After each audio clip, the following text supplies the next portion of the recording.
యుద్ధం ప్రారంభం కావడానికి ఇంకా కొన్ని క్షణాలే మిగిలున్నాయి. లక్షలాది మంది యోధులు ఆయుధాలతో సిద్ధంగా నిలబడున్నారు. కాని ఆ మహాసైన్యంలో ఒక చిన్న భయం నెమ్మదిగా వ్యాపిస్తోంది. అలాంటి సమయంలో ఒక మహావీరుడు చేసిన ఒక్క పని మొత్తం సైన్యంలో మళ్లీ ధైర్యాన్ని నింపింది. ఆ మహావీరుడెవరు? ఆయన ఊదిన శంఖధ్వని వెనుక దాగి ఉన్న గొప్ప సందేశమేమిటి? ఈరోజు భగవద్గీతలోని ఈ అద్భుతమైన శ్లోకం ద్వారా తెలుసుకుందాం. దుర్యోధనుడు తన ముందు నిలబడున్న పాండవ సైన్యాన్ని జాగ్రత్తగా పరిశీలించాడు. వారి సైన్యంలో ఉన్న మహారథులను చూసి అతని మనసులో తెలియని ఆందోళన మొదలైంది. బయటికి ధైర్యంగా కనిపించినా లోపల మాత్రం యుద్ధ ఫలితం గురించి చిన్న సందేహం కలిగింది. ఒక నాయకుడి మనసులో వచ్చే ఆ సందేహం మొత్తం సైన్యంపైనే ప్రభావం చూపుతుందని భీష్ముడు వెంటనే గ్రహించాడు. కురువంశానికి పెద్దవాడైన భీష్మ పితామహుడు కేవలం గొప్ప యోధుడు మాత్రమే కాదు, అసాధారణ నాయకుడు కూడా. సైనికుల ముఖాల్లో కనిపిస్తున్న ఆందోళనను ఆయన వెంటనే గుర్తించాడు. ఇప్పుడు వాడికి ఆయుధాల కంటే ఎక్కువగా అవసరమైంది ధైర్యం అని ఆయనకు తెలుసు. అందుకే ఒక్క మాట కూడా మాట్లాడకుండా తన చర్య ద్వారానే అందరికీ స్ఫూర్తినివ్వాలని నిర్ణయించుకున్నాడు. తస్య సంజనయన్ హర్షం కురువృద్ధః పితామహ సింహనాదం వినద్యోచ్చైః శంఖం దద్మౌ ప్రతాపవాన్. ఈ శ్లోకంలో సంజయుడిలా వివరిస్తున్నాడు. దుర్యోధనుడికి ఉత్సాహాన్ని కలిగించడానికి కురువంశ పెద్దవాడైన భీష్మ పితామహుడు సింహంలా గర్జించాడు. ఆ గర్జంతో యుద్ధభూమి మొత్తం ప్రతిధ్వనించింది. వెంటనే ఆయన తన పవిత్ర శంఖాన్ని అత్యంత గంభీరంగా ఊదాడు. ఆ శంఖధ్వని కేవలం శబ్దం కాదు, అది కౌరవసేనకు ధైర్యం, విశ్వాసం, ఐక్యతను గుర్తుచేసిన శక్తివంతమైన పిలుపు. కాని భీష్ముడు ఊదిన ఆ శంఖధ్వని కేవలం యుద్ధాన్ని ప్రారంభించడానికేనా? లేక ప్రతి మనిషి జీవితానికి వర్తించే ఒక గొప్ప సందేశాన్ని దాచిందా? తదుపరి భాగంలో ఆ అద్భుతమైన అర్థాన్ని తెలుసుకుందాం.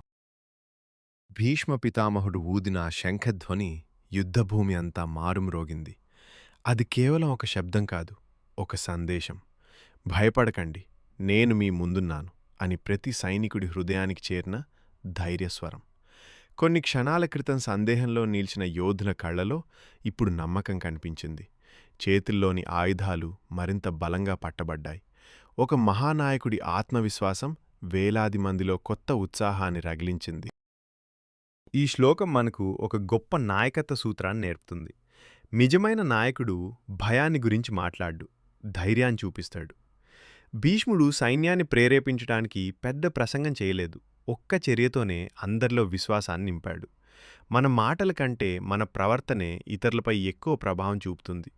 అందుకే భీష్ముని శంఖధ్వని ఈరోజు కూడా నాయకత్వానికి ఒక శాశ్వత చిహ్నంగా నిలిచింది.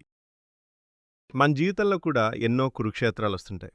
పరీక్షలు, ఉద్యోగం, కుటుంబ సమస్యలు, ఆర్థిక ఇబ్బందులు, ఇవన్నీ మన ధైర్యాన్ని పరీక్షిస్తాయి. అలాంటి సమయంలో మనలోని భీష్ముడిని మేల్కొల్పాలి. భయం కాదు, విశ్వాసం మాట్లాడాలి. ఓటమి గురించి కాదు, ప్రయత్నం గురించి ఆలోచించాలి. మన ఆత్మవిశ్వాసమే మన జీవితంలో మారుమ్రోగే శంఖధ్వని. అది వినిపించిన క్షణం నుంచి విజయానికి ప్రయాణం ప్రారంభమవుతుంది. భీష్ముడు ఊదిన శంఖధ్వని కేవలం యుద్ధానికి సంకేతం మాత్రమే కాదు, అది ఒక గొప్ప సత్యాన్ని ప్రకటించింది. పరిస్థితులు ఎంత కఠినంగా ఉన్నా నిజమైన ధైర్యం బయట నుంచి రాదు, అది మన హృదయంలోనే పుడుతుంది. నాయకత్వం అంటే ముందుగా మన భయాన్ని జయించను. ఒక వ్యక్తి ధైర్యంగా నిలబడితే అతని వెనుక నిలిచిన వందలాది మందికి కూడా అదే ధైర్యం సంక్రమిస్తుంది. ఇదే భీష్ముడు తన జీవితంతో చూపించిన సందేశం. ఈరోజు మనం కురుక్షేత్ర యుద్ధభూమిలో లేకపోయినా ప్రతి మనిషి జీవితంలో ఒక కురుక్షేత్రం ఉంటుంది. కొందరికి అది చదువు, మరికొందరికి ఉద్యోగం, ఇంకొందరికి కుటుంబ బాధ్యతలు. కొన్ని రోజులు భయం గెలుస్తున్నట్లు అనిపిస్తుంది. కానీ అప్పుడు మనలోని శంఖధ్వని వినాలి. నేను చేయగలను, నేను వెనక్కి తగ్గను అనే విశ్వాసమే జీవితంలోని ప్రతి యుద్ధంలో మన గొప్ప ఆయుధం. భగవద్గీతలో ప్రతి శ్లోకం ఒక జీవిత పాఠం. ఈ శ్లోకం మనం చెప్తున్నది ఒక్కటే: పరిస్థితులు ఎలా ఉన్నా మన ధైర్యాన్ని ఎప్పుడూ కోల్పోవద్దు. భయం మనల్ని వెనక్కి లాగుతుంది, విశ్వాసం మనల్ని ముందుకు నడిపిస్తుంది. కాబట్టి ప్రతి ఉదయం కొత్త ఆశతో లేవండి, ప్రతి సమస్యను ధైర్యంగా ఎదుర్కోండి. మీ జీవితంలో విజయానికి మొదటి శంఖధ్వని మీ ఆత్మవిశ్వాసమే. భీష్మ పితామహుని ఈ శంఖధ్వని మీ హృదయంలో కూడా ధైర్యాన్ని నింపిందని ఆశిస్తున్నాను. ఈ వీడియో మీకు ఉపయోగపడితే తప్పకుండా ఒక లైక్ చేయండి. మీ కుటుంబ సభ్యులు, స్నేహితులతో ఈ సందేశాన్ని షేర్ చేయండి.